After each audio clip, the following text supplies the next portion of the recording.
Hello. तू यहाँ क्या कर रहा है? निकल यहाँ से। पापा, आपने इस नौकर को क्यों बुलाया यहाँ पे? हमने तो इसे काम से निकाल दिया था ना।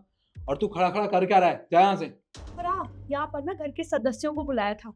तेरे जैसे नौकरों को नहीं बुलाया था। और तू इस घर का नौकर है, सदस्यों की जगह नहीं ले सकता। अपना ये झोला उठा, निकल यहाँ से, चल। रुको अशोक जी, आपको कहीं जाने की जरूरत नहीं। और आप दोनों की जानकारी के लिए मैं बता दूं कि इन्हें मैंने बुलाया। आप तीनों से मुझे ये जानना है कि मेरी घड़ी किसने चोरी की। अरे पापा, कैसा सवाल पूछ रहे हैं आप? ऑब्वियसली हम दोनों ने तो चोरी की नहीं होगी। हम दोनों तो आपके बच्चे हैं ना। इस दो कौड़ी के नौकर ने चोरी की होगी। हाँ पापा, इसने ही घड़ी चोरी की होगी। देखो, मैं आपको पूरी बात बताता हूँ, आखिरकार बात है क्या। जब भी आपसे पैसे मांगता था, तब आप इसे बिना कुछ पूछे जितने पैसे मांगता था उससे ज्यादा ही पैसे दे देते थे। तो इसे लगा होगा कि सेठ जी के पास तो बहुत सारा पैसा है, जितने पैसे मांगता है उतने दे देते हैं बिना पूछे। इसे लगा होगा इतने सारे पैसे हैं घर में, जेवर है, घड़ियां हैं महंगी महंगी, अरे एक आध घड़ी चोरी कर लूंगा तो क्या फर्क पड़ जाएगा, क्या पता चलेगा इन्हें। पर जरूर इसने ही वो घड़ी चोरी की होगी। नहीं साहब, बिल्कुल झूठ है। मैं ये काम नहीं करता साहब। मैं गरीब जरूर हूँ पर चोर नहीं। मैं अपना घर जानकर काम करता हूँ साहब। अरे तू रहने दे, बस कर तू।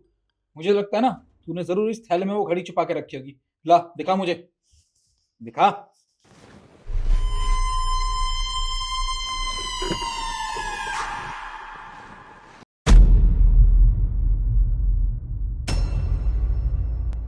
ये देखिए पापा, यही है ना आपकी घड़ी?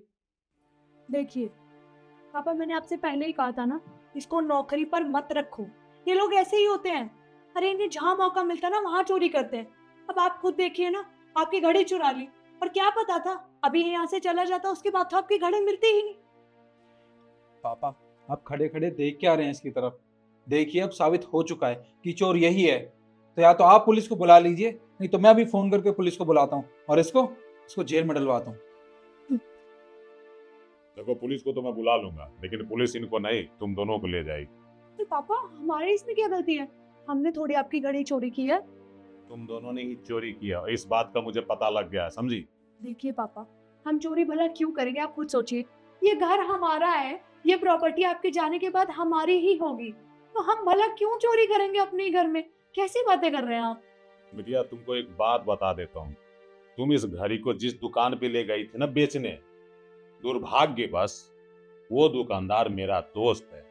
और जैसे ही घड़ी तुमने उसको दिया था, उसने मुझे कॉल लगा के बोल दिया था कि आपके बेटी और बेटा दोनों आए हैं आपका घड़ी बेचने के लिए। अब तू समझ ले कि किसे जाना है जेल। पापा देखिए, ये सच है कि ये घड़ी मैंने चोरी की थी, पर इसमें रिद्धि की कोई गलती नहीं है। इसने ये सब मेरे कहने पे किया है। पापा, वो मैंने बाहर लोगों से कुछ पैसे ले रखे थे। अगर आपसे पैसे मांगता उनको वापस लौटाने के लिए, तो आप तो मुझे डांटते और पैसे भी नहीं देते। मुझे लगा कि क्यों ना मैं एक घड़ी चोरी कर लूँ, आपको क्या ही पता चलेगा। पर आपको पता नहीं कैसे पता चल गया। हाँ पापा, मेरी इसमें कोई गलती नहीं है। मैंने तो भैया के कहने पे किया सब कुछ। वाह बेटा, शाबाश। बहुत बढ़िया किया तुमने, हाँ? बाप के विश्वास को बिल्कुल तोड़ दिया। अरे जिस बाप ने तुझे पाल पोस के इतना बड़ा किया, अच्छी परवरिश दी, अच्छी पढ़ाई दी, लेकिन संस्कार तू बाप वाला अपना नहीं सका। चोरी चकारी तो मैंने नहीं सिखाया था। अगर तुझे पैसे की जरूरत थी तो सीधा सीधा बोलता कि पापा ये प्रॉब्लम है। मतलब अपनी प्रॉब्लम छुपा के पिताजी की लाखों की घड़ी चोरी करके बेचने गया। इससे तूने पापा के मस्तक को गर्व से ऊंचा कर दिया। अरे मैं तुम दोनों की पढ़ाई लिखाई सब कुछ अच्छे से परवरिश की, लेकिन तुम दोनों ने अपने बाप के संस्कार को जरा भी ग्रहण नहीं किया। अरे मेरी इतनी बड़ी संपत्ति है, मेरे बाद तो तुम्हारी ही होने वाली थी, तो अपने ही संपत्ति में चोरी करने की क्या जरूरत थी? देखो, तुम दोनों ने बहुत गलत किया है, इसलिए हम तुम दोनों को अपनी संपत्ति से बेदखल करते हैं। अब हमारी प्रॉपर्टी पे तुम दोनों का कोई अधिकार नहीं है। पर पापा देखिए, गलती हुई है मुझसे और भैया से भी। हम दोनों को प्लीज आप माफ कर दीजिए। देखो बिटिया, तुम दोनों ने मेरे दिल पे गहरी चोट की है, इसलिए तुम दोनों को अपनी लाइफ से निकालता हूँ। मेरी जिंदगी से चले जाओ, जाओ। तो अरे जाओ, ये गाड़ी लाओ। अब ये गाड़ी तेरे इसी काम का नहीं, क्योंकि तुम लोगों का टाइम खराब चल रहा है। अब जाओ यहाँ से, निकलो।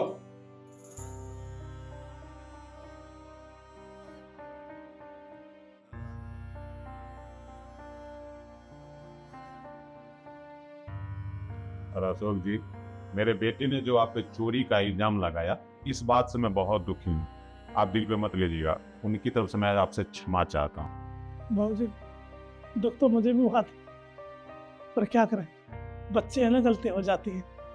इन्हें घर से मत निकालो।